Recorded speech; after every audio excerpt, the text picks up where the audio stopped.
8 नवंबर अहम तरीन खबरें। 27वीं तरमीम की मंजूरी काबीना से, सेनेट से, और 248 शिकों में रद्द बदल का पूरा मामला, पूरा मसवदा सामने आ गया है। पीपल्स पार्टी 3 नुकात पर राजी हुई। 7 जजेस की नई अदालत और आर्मी चीफ की तकर्री का इख्तियार किसे मिला? जंगे अजीम दोयम जापान वाली गलती पाकिस्तान में। नवंबर के अहम तरीन हफ्ते में सुप्रीम कोर्ट के महाज पर बागी जजेस का आखिरी हवाला जस्टिस मंसूर इशा की हलफबरदारी भी चीफ जस्टिस। और अब्राहम अकॉर्ड मुआहदे पर इसराइल ने पाकिस्तान की फौज अपने नीचे लाने का मुतालबा। अहम मुलाकातें अजरबैजान में भी, और अमन फौज के हवाले से भी नेतन्याहू ने अपना पैगाम भेज दिया। इसके अलावा जो फील्ड मार्शल की पूरी 27वीं तरमीम का मामला वो आपको बताऊंगा। सुहेल अफरीदी के बयान पर सोशल मीडिया पर वीडियोस की भरमार। मसाजिद में सिक्योरिटी फोर्सेस क्या क्या करती रही, वो तफसीलात। मौलाना फजलुर रहमान अपने वीजे पर स्टिकर लगवाने के लिए दौड़ने लगी। बांग्लादेश जाने के लिए वजारत दाखिला की मिन्नतें। और पाकिस्तान का पूरी दुनिया में सर शर्म से झुकाने वाला बॉल टेम्परिंग का शाहिद अफरीदी एक दफा फिर लॉन्च। पाक अफगान बॉर्डर पर भी कशीदगी। अनकरा के मुज़ाकरात नाकाम हुए, इसकी भी तफसील आपके सामने रखूंगा। लेकिन सबसे पहले 27वीं तरमीम, फील्ड मार्शल की एक्सटेंशन, मुद्दत मुलाजमत, नौकरी पर रहना। ये ड्रॉप सीन जो हुकूमत ने अभी किया है, इलेक्शन में हम लोग मजाक करते थे कि तहरीक इंसाफ का 2/3 से ज्यादा मैंडेट है। ये छीनने के लिए जब तक ये नताइज को पेंसिल से ना बदलें, अपने हाथ से ना काटें, तो ऐसा हो नहीं सकता। इन्होंने वही किया, 17 नशिस्तों को पेन के साथ 170 बनवाया। जीतने वाले उम्मीदवारों की जगह हारने वालों की तस्वीरें लगा के फॉर्म 47 निकाल लिया। हम लोग मजाक करते थे कि ऐसा हो तभी हुकूमत मिलेगी, वो कर लिया उन्होंने। आर्मी चीफ की एक्सटेंशन पर हम लोग कहते थे 2 साल, 5 साल, 7 साल, 10 साल, ये बहस में वैसे झुकते मजाक सब चलता रहा। किसी ने बल्कि ये भी मजाक किया था कि ये तो ताहयात रहने की कोशिश करेंगे, ताक़यामत। इन्होंने वो हकीकत कर दी, इस मजाक को सीरियस लेके कि 27वीं तरमीम में फील्ड मार्शल का ताहयात यानी अपनी मौत तक एक्सटेंशन मांग ली कि जब तक मैं मरूंगा नहीं, मैं फील्ड मार्शल ही रहूंगा, वर्दी में ही रहूंगा, और तीनों अफवाज मेरे अंडर रहेंगी। 5 साल की एक्सटेंशन तो छोड़े, जिंदगी भर इन्होंने चीफ और फील्ड मार्शल रहने का सचमुच पाकिस्तान का कानून बनाया। ये पाकिस्तान की तारीख में कभी ऐसा नहीं हुआ कि जब तक जनरल आसिम मुनीर जिंदा रहेंगे, वर्दी में रहेंगे, इस नए ओहदे में रहेंगे, तमाम अफवाज, नेवी, एयरफोर्स, बल्कि रॉकेट फोर्स, वो भी आपको बताता हूँ, ये इनके नीचे रहेंगी। आईनी तरमीम जो है वो मार्शल आर्ट से ज्यादा खतरनाक, हकीकी मानों में जर्नलों की बादशाहत का ऐलान है। फील्ड मार्शल आईनी तौर पर पाकिस्तान के बादशाह, 127 साल पुराना ब्रिटिश इंडिया कानून, वो मजिस्ट्रेट वाला निजाम। और ये भी अब सामने आ गया दायरे में किस लेवल पर मुखालफत चल रही है कि जिसकी वजह से सब कुछ छुपाया जा रहा है। बैरिस्टर अकील ने उर्दू इंडिपेंडेंट को इंटरव्यू में 6 मरतबा उसने सवाल किया, खातून ने बदल बदल कर उसने कहा मैं नहीं बता सकता। ये मुखालफत के अंदर इस लेवल की चल रही थी। जनरल साहिर शमशाद को फारिग किया गया, chairman joint of staff committee का ओहदा खत्म किया गया। ये बड़ा अहम मामला था, जिसने वो साबिर शाकिर इंटरव्यू देखा तो समझ आ जाएगी। लेकिन दायरे के अंदर मुखालफत इस लेवल पे कि 27वीं तरमीम बल्कि 28वीं भी आ रही है। 243 आइन का जो नाग, सांप, अजदहा निकाला जाएगा, ये तरमीम अब सारी जो सामने आई है उसकी तफसील मैं आपके सामने रखता हूँ। इसमें क्या क्या है इदारे के मुतल्लिक और इनका कवानीन के। इसमें फील्ड मार्शल जो है वो एयरफोर्स और बहरिया के एडमिरल्स को ताहयात लाइफ दर्जा, मुराद और कौमी हीरो, इनके ओहदे आर्टिकल 47 के तहत जब तक इल्जामात ना हो इन्हें हटाया नहीं जा सकता। इल्जामात तो बन जाते हैं। 248 की इनको सदर ममलकत की तरह इस्तिस्ना कि इनके खिलाफ कोई मुकदमा, कोई कार्रवाई नहीं हो सकती। Field marshal, air force, navy, admiral, इनके ऊपर कोई कानून, वैसे भी कोई कानूनी कार्रवाई इनके खिलाफ नहीं होती। इनकी तो नौकरी खत्म भी हो जानी होती। इन्हें नौकरी खत्म होने के बाद भी वफाकी हुकूमत में बाकायदा कौमी मुफाद में नौकरी दी जाएगी, बड़े ओहदों पर लगाया जाएगा। और इनकी तनख्वाहें और मराद सिर्फ सदर और वज़ीर आज़म तय करेगा, यानी जो ये मांगेंगे मिलेगा। और ये रिटायर नहीं होंगे, ताहयात ओहदे और मराद पर बरकरार रहेंगे और कानूनी तहफ़्फ़ुज़ इन्हें मिलेगा। और नजरियाती तौर पर बादशाहत या गैर मुंतखब ताकत, ये आइन के आर्टिकल 243 में तब्दीली कि आर्मी चीफ को चीफ ऑफ डिफेंस फोर्स यानी तीनों अफवाज का सरबराह, जिसमें नेवी और फजाइया शामिल है, chairman joint of staff committee का ओहदा जो जनरल शमशाद का 27 नवंबर को खत्म हो रहा है, उसके बाद आगे बंदा नहीं लगाया जाएगा। और तीनों सरबराहान के ऊपर कोई चेयरमैन, ये आर्मी चीफ खुद, इनके हाथ में कमान। खैर इससे पाकिस्तानियों को गर्ज नहीं। एटमी और दिफाई स्ट्रेटजी जो कमांड के सरबराह है वो भी ये अपनी मर्जी से करेंगे। तमाम एजाजात जो जिंदगी भर इन्हें दिए जा रहे थे, नया ओहदा चीफ ऑफ डिफेंस, सदर और वजीर आजम, मतलब सारे ओहदे की मर्जी से। तो 3 की बजाय 4 अफवाज, नेवी, फजाइया, बरी और रॉकेट फोर्स। ये चौथी फोर्स जो मिसाइल, एटमी दिफा और स्ट्रेटेजिक फोर्स के हवाले से उसके लिए बनने के नया चीफ लगाना पड़ेगा। वो कौन होगा, ये बड़ा इंटरेस्टिंग मामला होगा। अच्छा, ये सब कुछ करने के बाद फिर अफगानिस्तान में जंग, ज़ाहिर है तुर्की में मुज़ाकरात नाकाम हो गए और ऐन मुमकिन है कि अफगानिस्तान की तरफ से जंग बंदी का मामला जो शुरू, मतलब जो जंग बंदी खत्म हो जाएगी। और फिर ज़ाहिर जो शहादतों का शौक है वो भी हो सकता है पूरा हो जाए, क्योंकि इन्होंने बड़ी दफ़ा कहा है। जनरल आसिम मुनीर ने देखे तारीख में पाकिस्तान में जो किया है, ये बिल्कुल वही काम है, बल्कि 4 गुना ज्यादा। 1958 में अयूब खान ने मार्शल आर्ट लगाया, सिकंदर मिर्जा को हटा के, तो सदर Pakistan, chief marshal art administrator और आर्मी चीफ, 3 ओहदे लिए। 1962 का नया आइन उसने बनाया और ओहदा अपने लिए रखा। कोई जंग नहीं हुई, फील्ड मार्शल को खुद ही बन गया। अदलिया को दबाने के लिए नजरिया जरूरत का असूल। जनरल जया खान ने अयूब खान से इक़्तिदार लिया, ये भी सदर पाकिस्तान और चीफ मार्शल आर्ट एडमिनिस्ट्रेटर, 2 ओहदे। 1962 का आइन इसने भी मनसूख किया और खुद मुख्तारी सूबों को दी। और 1971 जो मशरक़ी पाकिस्तान था वो भी बांग्लादेश बना। ज़िया-उल हक ने यही वारदात की, ज़ुल्फ़िकार अली भुट्टो की हुकूमत, खुद को सदर, मार्शल आर्ट एडमिनिस्ट्रेटर और आर्मी चीफ, 3 ओहदे। 1973 का आइन मुअत्तल किया, 8वीं तरमीम को अपने पास रखा, असेंबलियां तोड़ने वाला, और तमाम फैसले कानूनी करा दिए। फिर इस्लामाइजेशन और आपको पता है हदूद ऑर्डिनेंस, ज़कात और शरीयत को ले आया। इसके बाद जो फौजी अमरीत थी उसकी उसने इस्लामी निज़ाम पर टच दिया। मुशर्रफ ने क्या किया, इसने नवाज शरीफ को जब हटाया तो चीफ एग्जीक्यूटिव ऑफ पाकिस्तान यानी वज़ीर आज़म और सदर दोनों ओहदे, आर्मी चीफ तीसरा ओहदा और चीफ मार्शल आर्ट एडमिनिस्ट्रेटर चौथा ओहदा। पीसीओ के प्रोविजनल कॉन्स्टिट्यूशन ऑर्डर के नया कानून बनाया, तमाम जजेस को नए हलफ उठाने पर मजबूर किया। 7वीं तरमीम की, मार्शल आर्ट को आईनी तहफ़्फ़ुज़ और वर्दी में सदर रहने की इजाजत ली, मरने तक नहीं, सिर्फ इजाजत। महदूद इख्तियार 2007 में अदलिया बहाली के बाद उसे छोड़ना पड़ा। अच्छा, ये सिर्फ पाकिस्तान में नहीं हुआ, मजे क्या बात, दुनिया में आप देखें, जनरल अब्दुल फत्ताह सीसी मिस्र में 2014 में आइन बना के खुद को रियासत का मुहाफिज करार देके सदारत की मुद्दत 4 से 6 साल 2030 तक कर चुका है। मीडिया कंट्रोल, फौज को कारोबारी ताकत, यानी मिस्र में बाकायदा कारोबार, बिल्कुल पाकिस्तान की तरह यहाँ कारोबारी इदारा। अब यही चीज 2017 में जनरल सोचा ने भी की, सेनेट के वो तमाम अरकान मुंतखब करके पार्लियामेंट ले गया। फिर म्यांमार में, बर्मा में जनरल आंग सान सोची ने ये की, फौजी जनता 2021 में आइन इस्तेमाल करके 417 की काउंसिल ऑफ एडमिनिस्ट्रेशन बनाई उन्होंने। उसके बाद कोरिया में ये हुआ, शुमाली कोरिया में, फिर चिली में जनरल पनोशे ने किया, तुर्की में जनरल कनान ने ये किया, कंबोडिया में बिन सैन ने, और अफ्रीका के वो तमाम खाना जंगी के सिविल वॉर के ममालिक में ये वारदात हुई, वहां फौज ने कब्जा करके आइन बदल के अपनी मर्जी से किया। शाम में बशार अल असद ने 24 साल इस तरह किया, लिबिया में कर्नल कजाफी इसकी बहुत बड़ी मिसाल।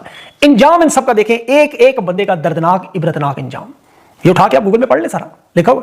जिन ममालिक में कवानीन तबाह हुआ, फौज ने मुदाखलत की, उनका बैरूनी दुनिया से भी हाल बुरा हुआ। जापान आज आपको बड़ा तरक्की याफ्ता मुल्क नजर आता है, इन्होंने फौज को अब सिस्टम से निकाल के बार मारा और तरक्की करके, दुनिया की बड़ी तगड़ी फौज थी। फौज ने जापान में कानून तब्दील किया कि काबीना तोड़ने और बनाने में इन्हें वीटो पावर मिले, सिविल हुकूमत के किसी फैसले को नहीं मानते थे। जापान में फौज खारजा पॉलिसी बनाती थी, हालांकि आईनी बादशाहत मौजूद थी, लेकिन वज़ीर आज़म और पार्लियामेंट को फौज जवाबदेह नहीं थी। इन्होंने कानून में तब्दीली की कि हम खारजा पॉलिसी में जिसके ऊपर चढ़ जाए हमारी मर्जी, कौमी सलामती, खारजा पॉलिसी, गद्दार वफादार, सारा जापान की फौज। वज़ीर आज़म था वाका तोस्की, इसकी बात ही नहीं मानते थे, उसने बड़ा समझाया। फौज ने फॉल्स फ्लैग ऑपरेशन रेलवे पे हमला करके चीन पे हमला किया और कब्जा कर लिया। फिर जंग अजीम शुरू हुई तो जापान की फौज ने इसी तरह को ताकत के नशे में था जनरल। 1945 में फिर हुआ क्या, हिरोशिमा और नागासाकी एटम बम जा गिरा। जापान का फिर ऐसा आइन बदला कि फौज अब सिर्फ सेल्फ डिफेंस इदारा रह गई, लेकिन जापान तरक्की कर गया, दुनिया का तरक्की इतनी मुल्क। तो ताकत और इख्तियार चंद शख्सियात को वक्ती तौर पर फायदा जरूर है, लेकिन मुल्क की वो हकीकत में ऐसी की तैसी कर देते हैं। भारत ने 2019 में गलती की, जनरल बिपिन रावत को लगाया चीफ ऑफ डिफेंस, लेकिन उसके भी हेलीकॉप्टर में आमों की फिर पेटी ही निकली जनरल जावला की तरह। तो ये जो बार बार हयात कहते हैं ना, फिर हयात नहीं, फिर ये शहादत और फिर मामला उधर ही जाते हैं। ज़ाहिर है अब इन्हें इस दफा शायद कामयाबी मिल जाए, क्योंकि ये पाकिस्तान का दस्तूर है, जिसने भी आइन को छेड़ा उसे फिर अल्लाह ने नहीं छोड़ा। जावला ने आइन तोड़ा, देख लें क्या हुआ। सदा ने भुट्टो, जिस चीज का भी ये तमाम पूरी तारीख में बता चुका, मैं रिपीट नहीं करता, क्योंकि एक ऊपर अल्लाह भी बैठा है, वो भी देखता है। असल कानून ताकत का तो उसका है। ये मतलब अनान बनने के चक्कर में ज्यादा से ज्यादा ताकत इकट्ठी करने की कोशिश में अपने लिए बारूदी से सूंघे बिछा लेते हैं, फिर पैर जब देता कहीं। अब अदलिया में उन्होंने देखे क्या किया, सुप्रीम कोर्ट का वजूद खत्म करने की मंजूरी। इस वक्त अदालती निजाम मुकम्मल तौर पर दफन कर दिया गया। हकीकत में कानून के मुताबिक अब कोई बात आप नहीं कर सकते, कह सकते। जितने भी बाकी जजेस हैं, ये जस्टिस मंसूर अली शाह, मुनीब अख्तर, आयशा मलिक, अतर मिनुल्लाह, या हाई कोर्ट के नीचे, इन्हें घर भेजना 27वीं तरमीम में जो जाल बनाया गया, उसमें आर्टिकल 200 कि जजेस की जो हाई कोर्ट ट्रांसफर का ये तबादला, ये मोहसिन अख्तर कियानी, बाबर सतार, जस्टिस समन रिफत इम्तियाज, ये बाकी जो 6 जजेस खत वाले, ISI वाले, इन्हें और सुप्रीम कोर्ट के लोगों को, मंसूर अली शाह समेत, इन्हें सदर ने अब इख्तियार आर्टिकल 200 में रखा है कि जब भी कुछ जज हाई कोर्ट का एक कोर्ट से दूसरी कोर्ट में तबादला करेंगे, जुडिशियल कमीशन उसकी सिफारिश करेगा जिसमें उनके लोग हैं, तो स्वाय चीफ जस्टिस, ये याद रखें। तो उसी दिन इनकी सीनियरिटी शुमार होगी जब ये पहली दफा हाई कोर्ट बने। ये सिर्फ और सिर्फ जस्टिस सरफराज डोगर के लिए किया गया। अंदाजा करें, एक डोगर के लिए कानून बदल दिया इन्होंने। अब इसके साथ इन्होंने कहा कि जो जज रिटायरमेंट की बात नहीं मानेगा उसे रिटायर कर देंगे। अब इमरान खान के जो केस चल रहे हैं, जो जज सुनने की कोशिश करेगा, हुकूमत उसे कहेगी तुम बलोचिस्तान जाओ, वो कहेगा नहीं जाऊंगा, तो उसे ट्रांसफर कर दिया जाएगा, उसी को रिटायर कर दिया जाएगा। इन्हें चाहिए कि फिल 4 एक प्रेस कॉन्फ्रेंस करें। ये जो आईनी अदालत बनाई जा रही है जस्टिस अमीनुद्दीन खान 7 जजेस समेत, कि तमाम आईनी मामला इलेक्शन के, धांधली के, देखिए पहले मखसूस नशिस्तें छीन कर सुप्रीम कोर्ट ने हुकूमत को अक्सरियत दिलवाई, फिर दोबारा गिनती के नाम पर एक एक नशिस्त ढूंढ ढूंढ कर इनकी 2/3 मुकम्मल की, फिर 26वीं तरमीम करवाई और ये जज बनवाई आईनी अदालत, और इन जजेस को ला के फिर इन्हें 27वीं तरमीम आईनी तरमीम का तहफ़्फ़ुज़ दिया। मतलब ये कैसे खाने वाले भी है, काटने वाले भी। यानी अब आप देखें कि DGSP आज जो प्रेस कॉन्फ्रेंस करता है ना, आप उसे एक चार्ज शीट समझे सियासी जमातों पर, उस पर लिख सकते हैं कौमी मफाद में, नेशनल सिक्योरिटी के नाम पे किसी भी हुकूमत को हम खत्म करना चाहें कर सकते हैं। आप आईनी अदालत में जाएं, आईनी अदालत तो इनकी केस नहीं लगेगा। आप पाकिस्तान में अंग्रेज वाला असिस्टेंट कमिश्नर, डिप्टी कमिश्नर और कमिश्नर वाला 127 साल पुराना कानून, जिसमें अपील का हक आपके पास कोई नहीं। आईनी तरमीम की सबसे बड़ी ये ज्यादती वारदात है, क्योंकि मुल्क में ना आइन है, ना आईनी हुकूमत है, ना आईनी जज है। तो ये आखिरी चांस है जो इस वक्त मिला हुआ है तमाम जजेस को, ये स्टैंड लें, इससे पहले कि मंजूर हो, एक बड़ी प्रेस कॉन्फ्रेंस करें, दुनिया के सामने रखें। नौकरियां जाती हैं तो जाए, मराज जाती है तो जाए, लेकिन अगर ये भी अपनी नौकरियां बचाने के चक्कर में ये जस्टिस मंसूर, मुनीब अख्तर, ये हाई कोर्ट के जजेस बैठे रहते हैं, तो फिर ये भी इस वारदात का हिस्सा है। इन्हें चाहिए दुनिया के सामने सारी मिसाल रखें कि पता चले आज 20-25 जज सारे रिजाइन करके चले गए, नौकरी से रख ले अपने और बंदे जहां पूरा कानून है, लेकिन इन्हें करना चाहिए, स्टैंड लेना चाहिए, वरना इस वारदात का ये मुकम्मल हिस्सा है। मंसूर अली शाह अभी 12 नवंबर को तुर्किया जाएगा, जब जाएगा अफरीदी उसकी जगह चीफ जस्टिस का हलफ उठाएंगे।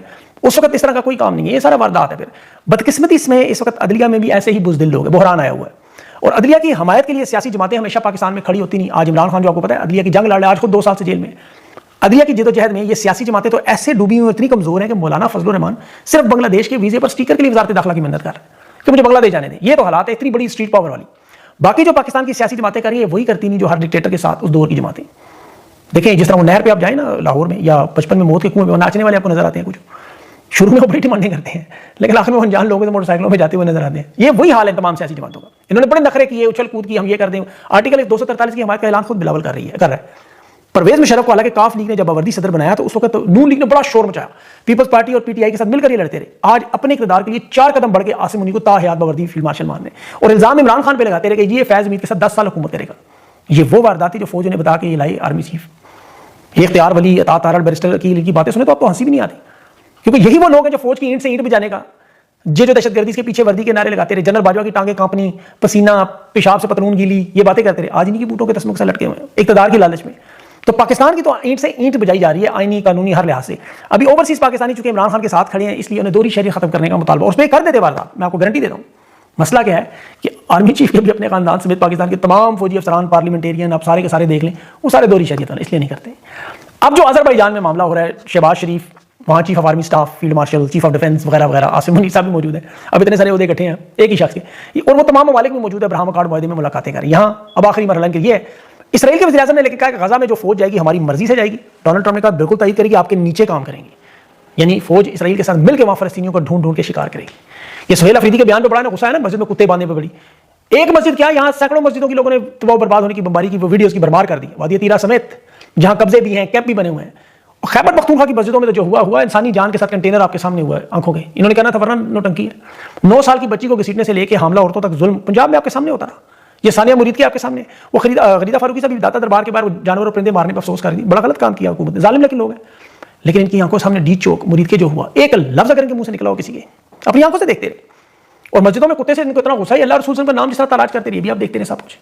परवेज मुशर्रफ ने लाल मस्जिद में जब ऑपरेशन किया था, कुरान पाक के जलाए के नुस्खों का ढेर लगा हुआ था। ये आज कहते हैं जी हमारी अकेडमी में 5 वक्त की नमाज और नाजरा कुरान पढ़ाया जाता है। सुहेल अफरीदी के साथ लेकिन पूरा पाकिस्तान खड़ा, तकलीफ है बड़ी सख्त। अभी वो नून लीग के कुछ अकाउंट में देख रहा था, आर्मी चीफ को टैग करके कह रहे थे कि इनके साथ तीफी बट वाला काम करें। वो भूल जाते हैं तीफी बट पंजाब से था, जहां से इंटरपोल से लाए और पंजाब को मरीम नवाज ने एनकाउंटर किया। अब उन अफसरान की माएँ बहनें बेटियां तक घरों से लापता है जो कर गई। सुहेल अफरीदी कबायली है, ऐसी कोई हरकत उल्टी सीधी करें तो फिर जिम्मेदार जानते हैं कि आगे उनकी नस्लों के साथ क्या होगा। तो इन्हें सोचना चाहिए इस तरह। अभी तहरीक इंसाफ ने मुकम्मल मुज़ाहमत का ऐलान भी किया, दफ़ा 144 3 MPO सारे मामला खैबर पख्तूनख्वा से खत्म किए जा रहे हैं, किसी को उठाने नहीं देंगे, किसी को अगवा नहीं करने देंगे। आज इनका पार्लिमानी इजलास भी सेनेट का 27वीं तरमीम को मुस्तरद इन्होंने किया है और कोशिश पूरी करेंगे, लड़ेंगे महाज में जब तक कर सकते हैं। अब स्टैब्लिशमेंट ने इस दौरान शाहिद अफरीदी साहब चाबी वाले लॉन्च किए हैं। इसको तो देखें, मुझे इसलिए इस बंदे पे गुस्सा है कि इसने पूरे पाकिस्तान का सारा ऑस्ट्रेलिया में शर्फ से झुकाया। जब इसने गेंद मुंह में ले ली थी, बॉल मुंह में ले लेता था, आपको पता चबाता था बकायदा, पता नहीं क्या समझ रहे थे, उस जेन में क्या था इनके। 24 कैमरे लगे थे, लाखों लोग बैठे हुए थे, जिस बेशर्मी और बेगैरती का इन्होंने मुजाहरा किया। एक जुर्म ही काफी है, यकीन करें। इस बंदे को तो देखने को दिल नहीं करता दोबारा। बहरहाल इसके अलावा भी कुछ और इंटरनेशनल खबरें हैं, लेकिन हस्बे मामूल वीडियो का वक्त मुकम्मल है। इंशाल्लाह अगले वीडियो तक के लिए मुझे इजाजत दें। अल्लाह हाफिज़।